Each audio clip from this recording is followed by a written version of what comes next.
Bismillahirrahmanirrahim. Assalamualaikum warahmatullahi wabarakatuh. Waalaikumsalam warahmatullahi wabarakatuh.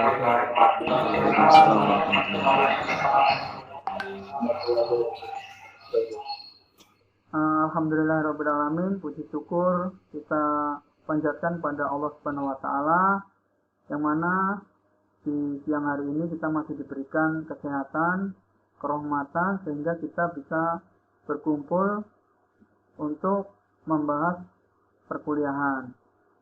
Yang kedua kalinya, salawat serta salam kita tujukan kepada Nabi besar Muhammad SAW yang kita tunggu-tunggu syafaatnya di yaumul akhir nanti. Amin ya rabbal alamin.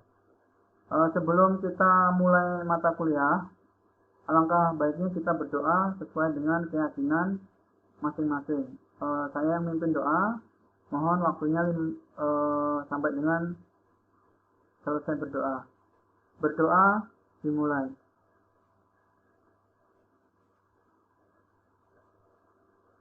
Berdoa selesai. Alhamdulillahirabbil alamin. Bagaimana kabarnya teman-teman semuanya? Alhamdulillah baik, Pak. Alhamdulillahirabbil alamin. Sebelum saya memulai perkuliahan, kira-kira sudah ada yang mengenal saya belum? Sudah, Pak. Belum, Pak. Baru lewat doang. Ada yang sudah, ada yang belum. Nah, insya Allah kalau tidak kenal maka tidak sayang ya. Ada peribahasa seperti itu. Saya perkenalkan diri dulu. Nama saya Arifin Trianto. Saya kelahiran di kota Sragen tanggal 5 Agustus 1987.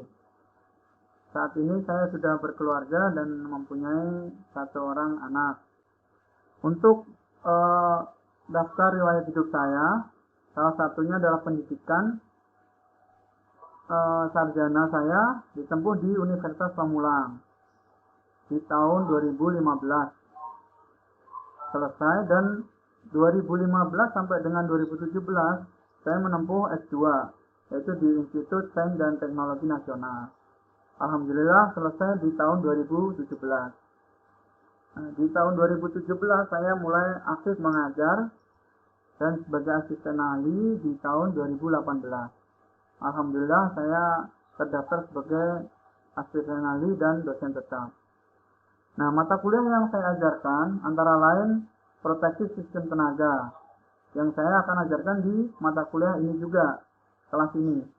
Ini kelas 07 TLM 001 ya, reguler B TLP ya, berarti reguler A pagi ya, semester 7.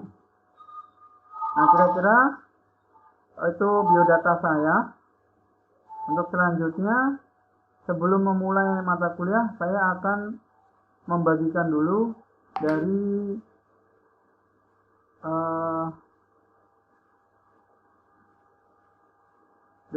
PowerPoint yang akan saya share di kelas ini. Mohon waktunya sebentar.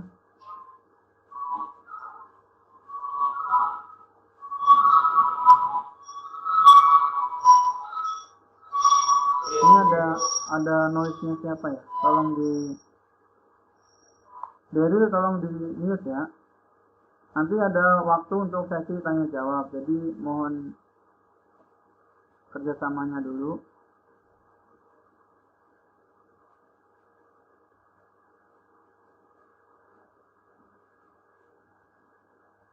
Share screen saya udah kelihatan belum kira-kira? Sudah, Pak. Sudah, Pak. Saya coba untuk full screen dulu ya.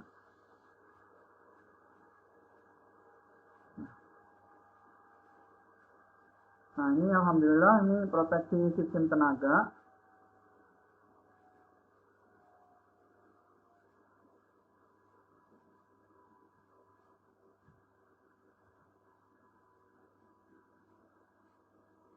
Nah, di sini suara saya masih terdengar jelas ya? Terdengar, Pak. Masih, Pak. Ya. Ini proteksi sistem tenaga. Saya pengampu dosen untuk mata kuliah proteksi sistem tenaga.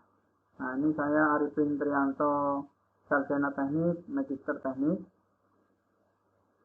Terus selanjutnya, sebelum kita ke mata kuliah, biasanya akan saya sampaikan terkait dengan penilaian mahasiswa. Salah satunya adalah absensi. Absensi penilaiannya adalah 10% untuk output nilai nanti. Selanjutnya adalah tugas 20%. Ujian tengah semester adalah 30% dan terakhir adalah ujian akhir semester 40%. Sampai di sini kira-kira ada yang ditanyakan tidak untuk penilaian mahasiswa? Halo? Ada Pak.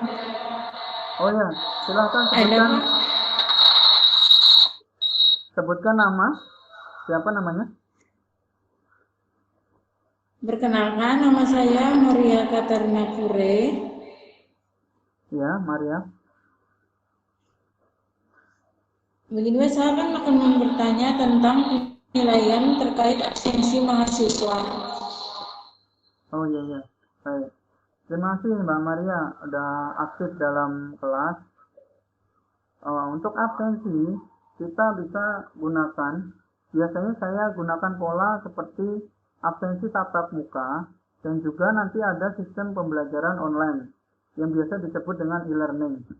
Nanti 10% itu adalah bobot dari tatap muka dan juga e-learning. Nanti saya sampaikan ke dalam kelas ketika jadwal untuk e-learning dimulai dan sampai dengan selesai. Nah, saya perinci satu-satu juga. Untuk tugas 20% itu nanti ada tugas dari kuis, dari pertanyaan tanya jawab di kelas, dan juga tugas rangkuman. Sedangkan UTS atau ujian tengah semester itu nanti saya sampaikan sesuai dengan jadwal yang telah ditentukan. Berikut juga ujian akhir semester.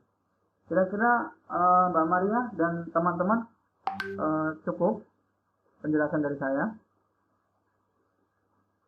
Cukup, Pak. Cukup Pak. Oke, terima kasih Mbak Maria dan kawan-kawan. Tolong tempat duduknya dirapikan juga ya, jangan ini nanti kalau di kelas. Nah, sedangkan online juga harus nanti menggunakan baju formal ya, kalau online berikutnya. Selanjutnya, saya akan menjelaskan terkait dengan materi pembelajaran. Materi pembelajaran di sini proteksi sistem tenaga terdiri dari total bobot pembelajaran itu 2 SKS, mempresentasikan pertemuan pertama sesuai dengan schedule atau kontrak yang telah kita tentukan. Sebelum kita lanjut pembelajaran, kira-kira ada yang ditanyakan tidak? Oke, nanti mungkin setelah pertemuan pertama kita bahas baru ada pertanyaan.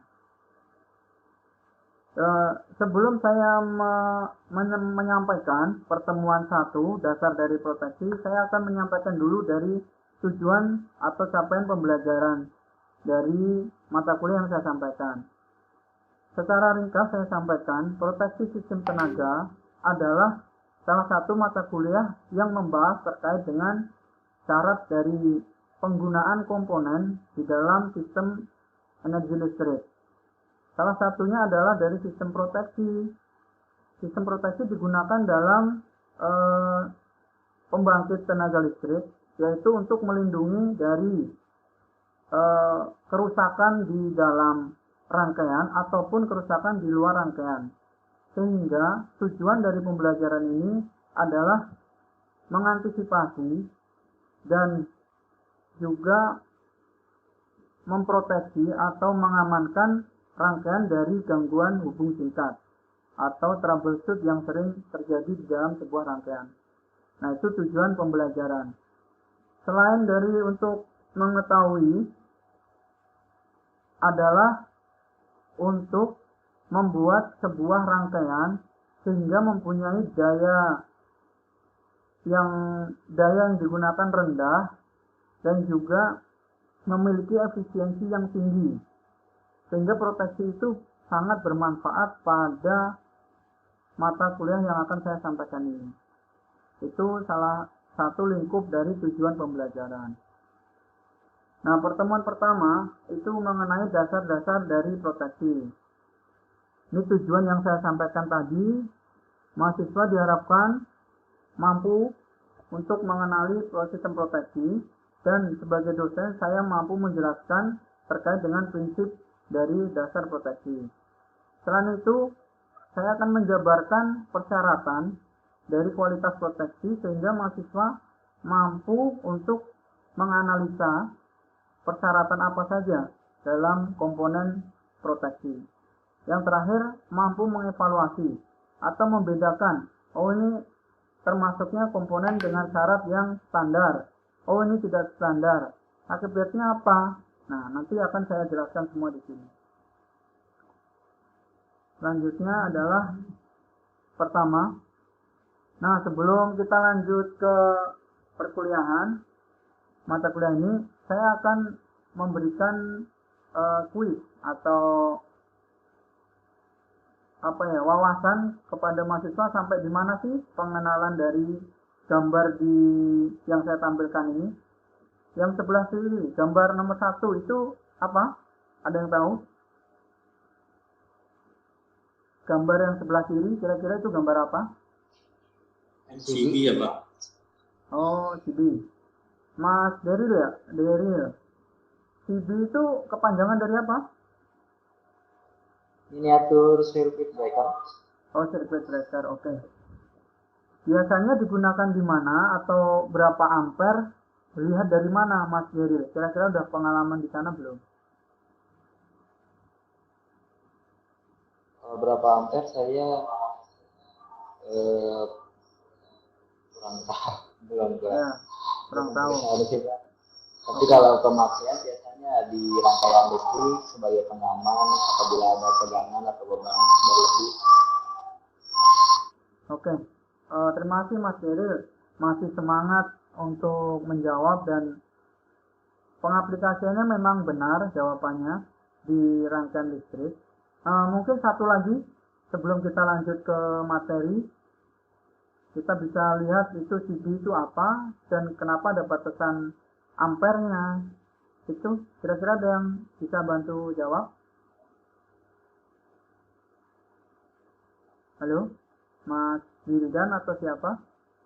Iya Pak, selamat siang. Perkenalan, nama saya Wildan. Mau menjawab, Silakan. kita ketemu dengan MCB 6 ampere. Berdasarkan itu ketemu dengan daya sama dengan voltase ketemu dengan ampere Pak. Oke.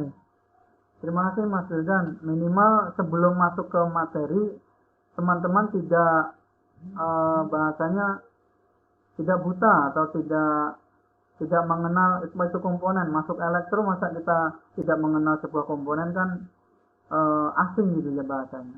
Jadi saya tambahkan juga, terima kasih tadi Mas Deril dan Mas Wildan terkait dengan penjelasan CB. CB itu adalah circuit breaker. Salah satunya berfungsi untuk menghubungkan dan memutuskan dari arus dalam rangkaian.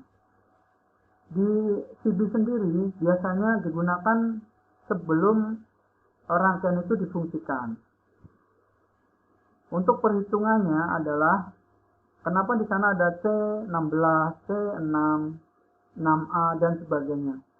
Biasanya rating atau penulisan ampere di dalam CB itu digunakan untuk pembatas arus. Jadi ketika ada arus lebih, dia akan masuk ke dalam inputan dari CB itu, sehingga ketika arus lebih itu melebihi dari batas maksimal yang digunakan oleh CB atau circuit breaker itu, dia akan otomatis untuk menurunkan atau memutus arus listrik yang akan masuk ke dalam rangkaian, sehingga rangkaian terjamin keamanan dan juga kerusakannya dari overcurrent tersebut. Kedua, untuk perhitungan dari arus itu adalah kenapa ada 6 ampere 16. Nah, itu disesuaikan dengan penggunaan daya.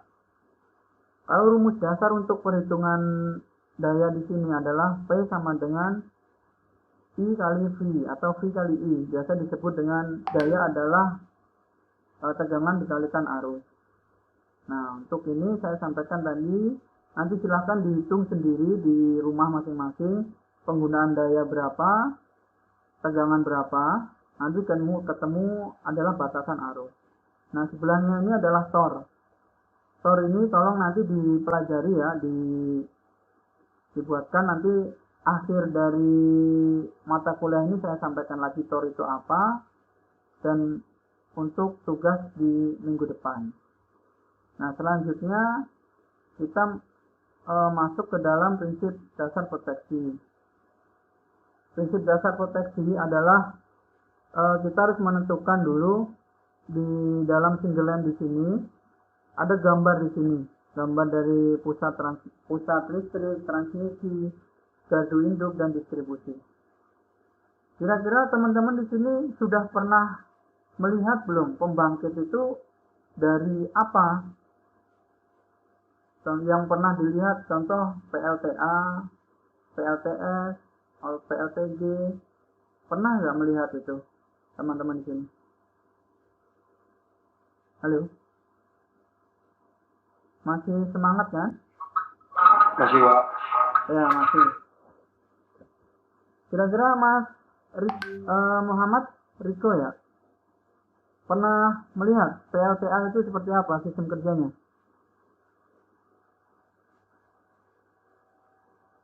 Halo? LTA tenaga air ya, Pak? Nah, gimana sistem kerjanya kira-kira? Sistem kerjanya memakai turbin, Pak. Ya, memakai turbin. Suaranya ada noise ya di sini ya? Oke. Mungkin yang satu lagi, kita mungkin pernah dengar PLTA atau PLTS. Halo. Oke, mungkin sinyalnya sedang jelek. Atau Ahmad Rafi, ada yang boleh mengangkat tangan kalau ingin menjawab. Silahkan. Ya, silahkan Rafi. Mas Rafi, silahkan menjawab terkait dengan PLTA atau PLTS. Silahkan.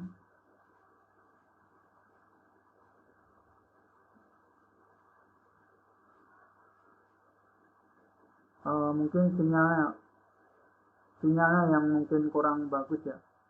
Posisi ada yang di kelas, mungkin ada yang di luar kelas juga. Suara saya terdengar tidak ya? Halo? Terdengar, Pak.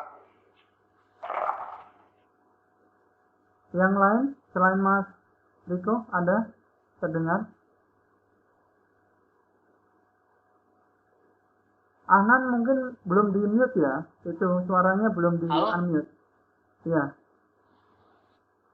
Gimana, Mas Raf? Iya, Mas Rafi, tadi mau menjelaskan terkait dengan PLTA, pemahamannya seperti apa? PLTA itu sistem kerjanya jadi turbin yang berputar karena dorongan air, Pak. Jadi turbinnya berputar dan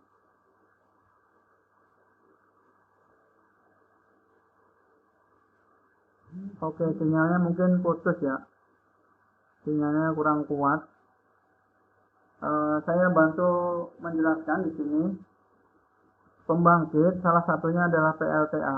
PLTA itu adalah suara saya jelas ya sebelum kita lanjut lagi. Halo? Jelas, Pak. Ya, jelas. Jadi PLTA jelas, Pak, jelas. Ya. Oke. PLTA itu dipengaruhi oleh debit air atau volume air yang jatuh mengenai turbin. Sehingga turbin itu berputar menghasilkan energi listrik.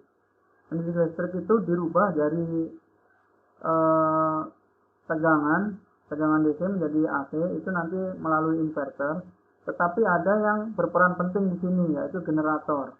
Sebelum menjadi tegangan AC atau tegangan DC yang digunakan, perubahan energi listrik itu dari air menjadi energi listrik itu dipengaruhi oleh generator. Nanti di pertemuan berikutnya kita bisa lihat untuk sistem kerja dari pembangkit.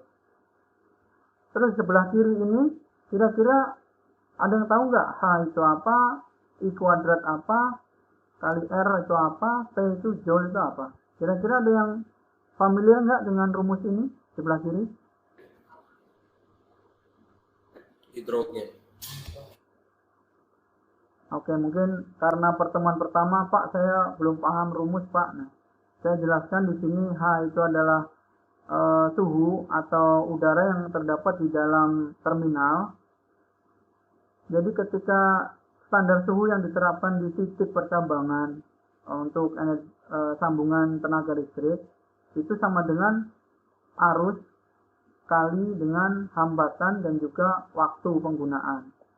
Jadi arus yang melewati dalam sebuah rangkaian itu berapa, dikuadratkan, dikalikan dengan panjang dari penggunaan kabel dan dikalikan waktu atau lama dari operasional dari sistem itu. Nanti ini juga akan ada pembahasannya terkait dengan penggunaan relay di pertemuan berikutnya. Nah, terus selanjutnya terkait dengan persyaratan kualitas proteksi. Persyaratan ada 7 di sini. 1 selektivitas, stabilitas, kecepatan, sensitivitas, pertimbangan ekonomi, variabilitas, dan juga proteksi pendukung. Dari 7 syarat ini, kira-kira ada yang ditanyakan tidak? Yang belum paham di area mana? Halo? Bentar Pak, lagi baca-baca dulu. Oke. Kayaknya semuanya Pak, saya belum paham. Wah, alhamdulillah kalau semuanya belum paham, jadi nanti pertemuan ini cukup panjang jadinya penjelasannya. Yang lain kira-kira, Pak saya dari tadi pusing Pak, belum paham banget mengenai proteksi. Nah, maka dari itu kita belajar di sini. Ya, Mas Daril. Pak, saya pengen nanya pertimbangan ekonomis paling. Ya. Kan kalau ekonomis tuh paling ngepres budget gitu kan Pak, supaya nggak terlalu tinggi tapi Ya. kualitas sama bahannya itu sesuai nggak kira-kira Pak? Betul. Terima kasih Mas Daril. Sebenarnya itu sebuah pernyataan ya, pemahaman lah. Saya pertimbangan ekonomis Pak, kalau yang lain sih insya Allah saya udah paham lah Pak. Nah, pertimbangan ekonomis saya belum paham Pak, tetapi saya ada dasarnya. Pertimbangan ekonomis di sini kita betul salah satunya adalah harga ya. Semakin harga mahal pasti otomatis kualitas juga bagus lah. Tetapi tidak menutup kemungkinan ketika kita limit untuk harganya, limit budget kalau bahasanya. Jadi kita menentukan dari penurunan dari kualitas tersebut, menyesuaikan dari pertimbangan uang yang kita miliki. Nah, salah satunya pertimbangan ekonomis. Jadi untuk pertimbangan ekonomis itu ada faktor dari faktor dari belanja atau perencanaan lah bahasanya.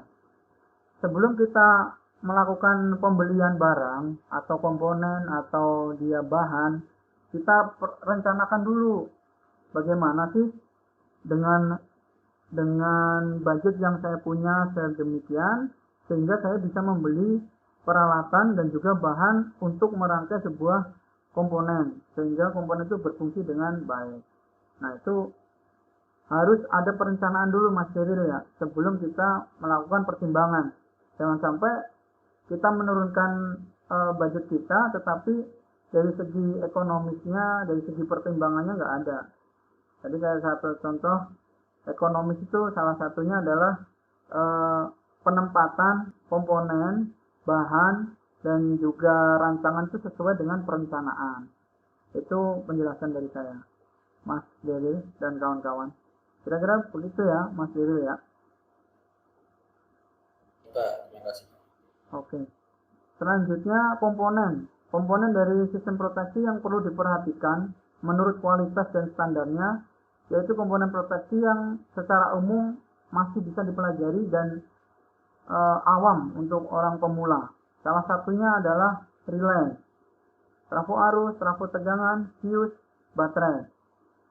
Nah, mungkin di sini ada yang bahasa asing atau singkatan asing yang belum pernah saya temui, Pak. Nah, silahkan ditanyakan, boleh. Halo. Iya, Pak. Nah, Mas Wildan, ada yang ditanyakan?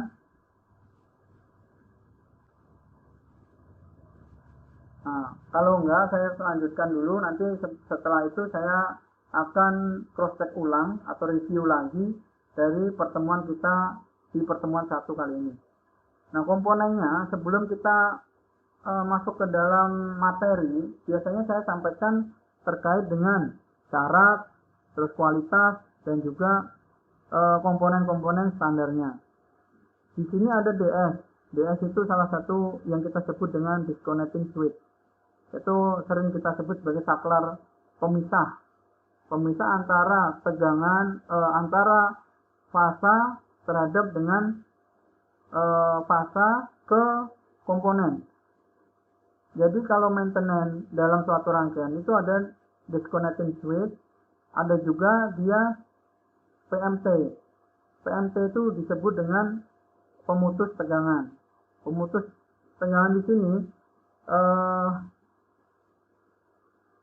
ketika ada troubleshoot di dalam sebuah rangkaian atau hubung singkat, kita bisa memutus rangkaian itu sehingga dalam maintenance-nya aman. Pemutus, tetapi bisa juga masih ada aliran arus listrik yang masuk ketika yang diputus adalah konektivitas dengan rangkaian. Jadi ada sirkulasi rangkaian yang membuat rangkaian itu masih aktif. Sehingga kita tambahkan sebelum PMT itu ada DS. DS itu biasa disebut juga orang pemula PMS, pemisah rangkaian. Jadi di sana nanti kita bisa mengaktifkan DS sebelum memutuskan sebuah rangkaian. Jadi ketika kita sudah putus rangkaian, dalam lingkup besar kita harus memisahkan saklar, namanya DS. Sehingga dimaksudkan ketika kita maintenance dalam sebuah rangkaian tidak terjadi kecelakaan kerja dari overcurrent atau overload di masing-masing rangkaian. Sehingga diterapkanlah DS, CD, dan juga CT. Kalau orang yang biasanya di rangkaian, dia menyebutnya itu sikring ya Pak. Nah, beda lagi. Sikring itu kita gunakan sebagai pembatas, bukan untuk maintenance ya, untuk dipastikan ya. Jadi ketika ada fuse, kita tuh memutus ketika ada overload atau overcurrent. Tetapi kalau DS, CB, PMT, PMS itu sebagai saklar. Dia akan men-trigger ketika ada overload dan overcurrent. Nah, itu penjelasannya di sana. Yang digunakan dan juga kabel dari penggunaan beban tersebut. Jangan sampai kita menggunakan kabel di bawah standar, terus stop kontak di bawah standar, terminal di bawah standar. Nah, itu efeknya nanti akan terjadi hubung singkat sampai terjadi kebakaran. Itu yang saya sampaikan di sini. Terus selanjutnya, nah sebelum ke soal, kita review dulu. Dari pertemuan penilaian absensi, materi pembelajaran, terus pertemuan 1 terkait dengan dasar sistem proteksi, terkait dengan prinsip kerja, terkait dengan kualitas, dan juga komponen standar kualitas. Dari 3 tujuan pembelajaran pertemuan 1 ini, ada yang ditanyakan tidak? Sebelum kita ke soal nanti. Halo? Lanjut Pak. Cukup Pak. Cukup ya, Lanjut, berarti Pak. nanti review saya di materi ini, pertemuan 1, yaitu terkait dengan prinsip kerja, terus kualitas, dan juga standarisasi penggunaan komponen, insya Allah dapat dipelajari dengan baik. Nanti materinya saya share di materi e-learning, juga saya share di grup WA kelas ya. Nanti tolong dicek di grup WA dan juga e-learning. Silahkan nanti di-download untuk materi yang saya sampaikan di pertemuan 1.